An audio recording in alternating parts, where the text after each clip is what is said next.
What's up guys, Mike here, and we are rapidly approaching everyone's favorite time of the NBA season, excluding, the playoffs, but I'm talking about the NBA trade deadline. The NBA trade deadline has always been one of my favorite parts of the season, at least because, who doesn't love the rumors, who doesn't love the speculation of what player could go to what team? And in today's video, that is exactly what we are going to be doing. We are going to be talking about 5 players that could be traded, and if these trades were to happen, I don't want to say it, but these trades could break the NBA. Just kidding, kind of, but these NBA trades would change a ton. They could change the championship landscape of the NBA. So let's jump into this video. So let's begin this video with the most intriguing trade, in my opinion, Deangelo Russell for Ben Simmons. And guys, I know this one might sound a little crazy, but hear me out. Very recently, sources have reported that a Ben Simmons for Deangelo Russell swap has at the very least been brainstormed between both teams. Mentioned in the articles that I've been reading, some people in the 76ers organization believe that a Ben Simmons and Joel Embiid duo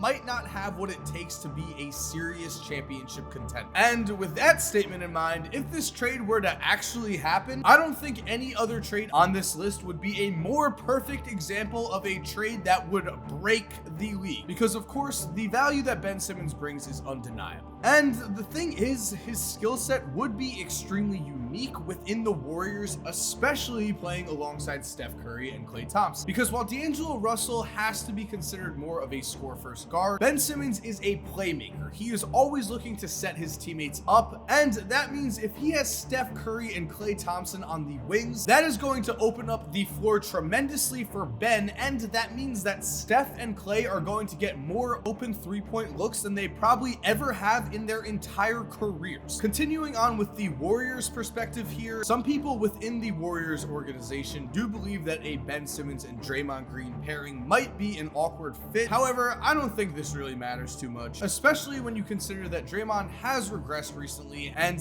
the value that Ben Simmons would bring to this team would be undeniable. So I think if Golden State has the chance to pull the trigger here, they are going to. As for the 76ers, would they seriously consider doing this? Well, at this point, I do have to mention that right now, the salaries of Deangelo Russell and Ben Simmons just simply do not match up. That means that unlike the other trades on this list, this trade would most likely occur this summer because that is when Ben Simmons' contract extension kicks in. With that in mind, and with the fact that Ben Simmons and Joel Embiid already have built up chemistry, and a mid-season trade that would be this drastic does not seem likely for a team that considers itself a championship contender. Again, I will say that this trade would most likely occur in the offseason after a potential disappointing playoff exit for the 76ers. But guys, if this trade does happen, this very well could be the move that gets Golden State back on the map. I think Ben Simmons on the court with Steph Curry and Klay Thompson would be a lethal offensive trio, and if Golden State could build upon those three, well, the race for the best team in the West could now consist of 3 teams from California. And now, moving on with this video, guys, let's look into the trade potential of Kyle Kuzma. Around a week ago, it was reported that Kyle Kuzma's trainer was shading LeBron James, and Kyle Kuzma himself even tweeted out, "Call a spade a spade." He later deleted this tweet, presumably because he was afraid that LeBron James was going to seriously injure him. However, because of this apparent disconnect between Kuzma and LeBron James, it is no wonder that Kuzma has suddenly popped up in trade rumors.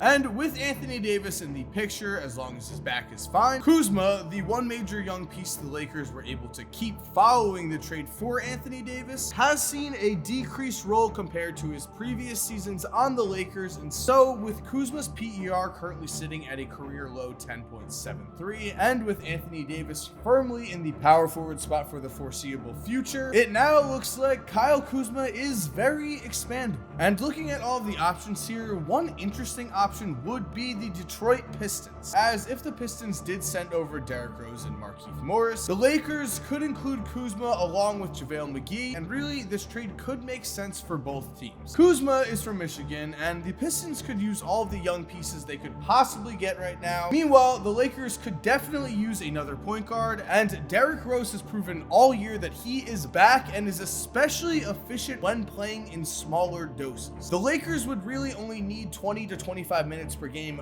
from Derrick Rose, so this seems like the perfect match. And looking at other teams here, as we already mentioned, Kuzma has been linked with the Sacramento Kings, so in my opinion, the Lakers would be smart to keep Kuzma for this season, but if they do make a trade, I'm sure it is going to be a very, very interesting one. With that, we're going forward here, and let's talk about Kevin Love. Kevin Love has recently apologized for his childish behavior, aka what you are about to see right here. However, while Love is mad, and while he did sign a huge contract extension to stay in Cleveland, something that was his choice, I personally don't blame Kevin Love for being this angry. For one thing, let's right away address the contract situation here. Yes, K-Love did commit to the Cavaliers. However, it is also a big rumor that Dan Gilbert told Kevin Love that the Cavaliers were going to look to remain competitive, and obviously that is not the case here. It also must be incredibly frustrating having Colin Sexton as your point guard when you are a power forward that relies on your point guard making plays and getting you the ball in the right spot. Now, this is no hate on Colin Sexton. He is a young point guard who is simply right now unequipped to be the leader of a veteran team. However, when your floor general is averaging just 2.3 assists per game, that is never a good sign. And so with all of this said, it is pretty clear that Kevin Love wants out of Cleveland right now, and he also obviously wants to be traded to a playoff contender. And any contender Love potentially could join would benefit tremendously from his floor spacing and championship mentality. So we've got to think here that at least one team is going to be interested. And in my opinion, the most interesting potential team here is the Denver Nuggets, because right now Denver and Cleveland could trade Kevin Love and Paul Millsap straight up, and that would immediately work. Now, obviously picks could be involved in this trade as well, but just digging deeper into the impact Love would have on the Nuggets here, again, Kevin Love is someone who has won a championship. He is going to be able to provide a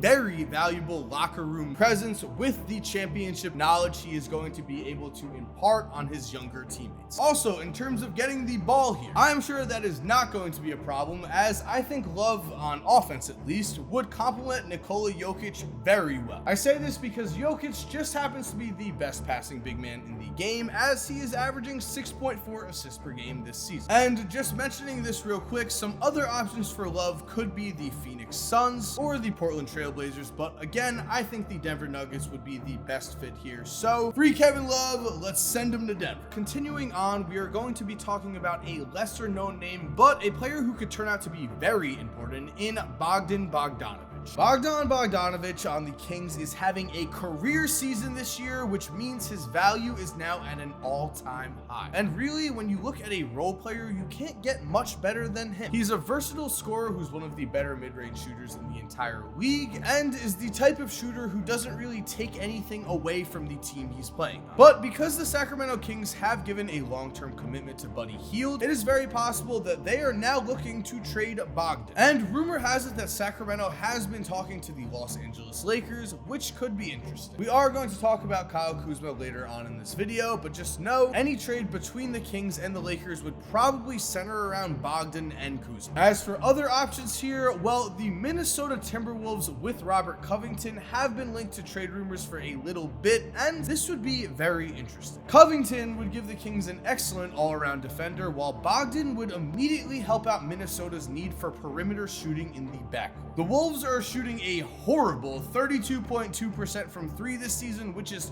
29th in the NBA, and Bogdanović is shooting well above that at 38.3%. So just from a logical standpoint here, you would think the Timberwolves would have to consider this deal, especially seeing as Minnesota has Jeff Teague in the backcourt, one of the NBA's more underrated point guards, and because almost 80% of Bogdan's three-point shots have been assisted this season, Bogdan Bogdanović playing in a Minnesota Timberwolves jersey could be a very, very good fit. And now that we are done with Bogdan, guys, that means we are looking at our final player today, Andre Drummond. When Andre Drummond was asked recently if he wanted to stay in Detroit, he said, quote, "I love being here. I would love to play here the rest of my career. And when you look at his home net rating compared to his away net rating, you can see why Drummond loves playing in Detroit. As while he's playing at home, Drummond's net rating is a 3.3, but then when he plays in away games, that net rating plummets to a negative 9.3. And for those who don't know, net rating is the difference between offensive and defensive rating. And going even further here, Drummond shoots over 60% from the field at home and just 45.2% on the road. These are huge differences, but still, Drummond is the best player on the Detroit Pistons right now, as Blake Griffin is going to miss the rest of this year with injury. That means, in my opinion, the Pistons should look to tank, so I think Drummond is most likely gone. And if traded to a more stable environment, Andre Drummond could thrive, and one potential trade destination we have here is the Dallas Mavericks. Yes, because while this trade does not look that appealing for Detroit at first, in this scenario, the Mavericks would add an unprotected 2020 first-round pick to the deal, as well as a 2022 first-round pick that could be lottery protected. As we have seen this season, Porzingis is now primarily an outside threat, and Kristaps has also avoided post-ups, which has been well talked about this year. With Drummond, however, this would not be a problem, as Andre has taken 87.7% of his shots from the paint this year. So if ever a team style of play would fit well with Andre Drummond, it is the Dallas Mavericks, and for a team that has serious championship aspirations for the future, Drummond could be the missing piece here. Another option could be the Toronto Raptors. They could use a long-term center, and it has been reported that Andre Drummond is actually close friends with Kyle Lowry. And in my opinion, this is a very interesting option, as although Toronto has been solid this season, after winning the NBA championship last year, right now it seems like Toronto is a good team that, with one more piece, could be legitimate contenders again. Which means, could Andre Drummond be that missing link? One potential trade that could work here is Marc Gasol, Terrence Davis, and a 2020 first-round pick for, of course, Andre Drummond. This would give Detroit a couple of nice young pieces in Davis and the first-round pick, while, as you can see here, based on ESPN Trades Machine, Toronto would immediately become a more dangerous threat, as according to John Hollinger, they would be projected to win 5 more games. And the reason for this is pretty apparent in my eyes. The versatility of the all-star starter level play of Pascal Siakam, combined with Drummond's beastly presence in the paint, would cause problems for opposing teams, especially in the playoffs when things like defense and rebounding seem to matter more. Also, Drummond's physical abilities would bring a dynamic to this Raptors team that they just don't have right now, and for a team that already has the 3rd highest ranked defensive rating in the entire league, with this deal, they could be the best defensive team in the NBA. And with that said, moving on to the final popular option for Drummond, we have the Boston Celtics. The Celtics have been heavily linked to Andre Drummond, as if you just look at their roster, it looks like Andre Drummond would fit in perfectly. Now, in the event of an Andre Drummond trade, Boston would have to give up either Gordon Hayward or Marcus Smart to make this work. Smart has been a staple of Boston for 5+ years now, and Hayward allows the Celtics to maximize their offensive capabilities in terms of perimeter shooting. The thing is, for the last several seasons now, it seems like Boston has always been one piece away from being a legitimate contender, and eventually it feels like they have to take some sort of risk. So with that said, a straight up Drummond for Hayward swap would work salary wise, although Boston would likely have to send over a couple of picks to Detroit in this scenario to make things work. Still, with Detroit needing to build long term, an extra first-round pick might not be a bad option for a player like Andre Drummond, who at this moment would have the highest defensive rating on the Boston Celtics roster by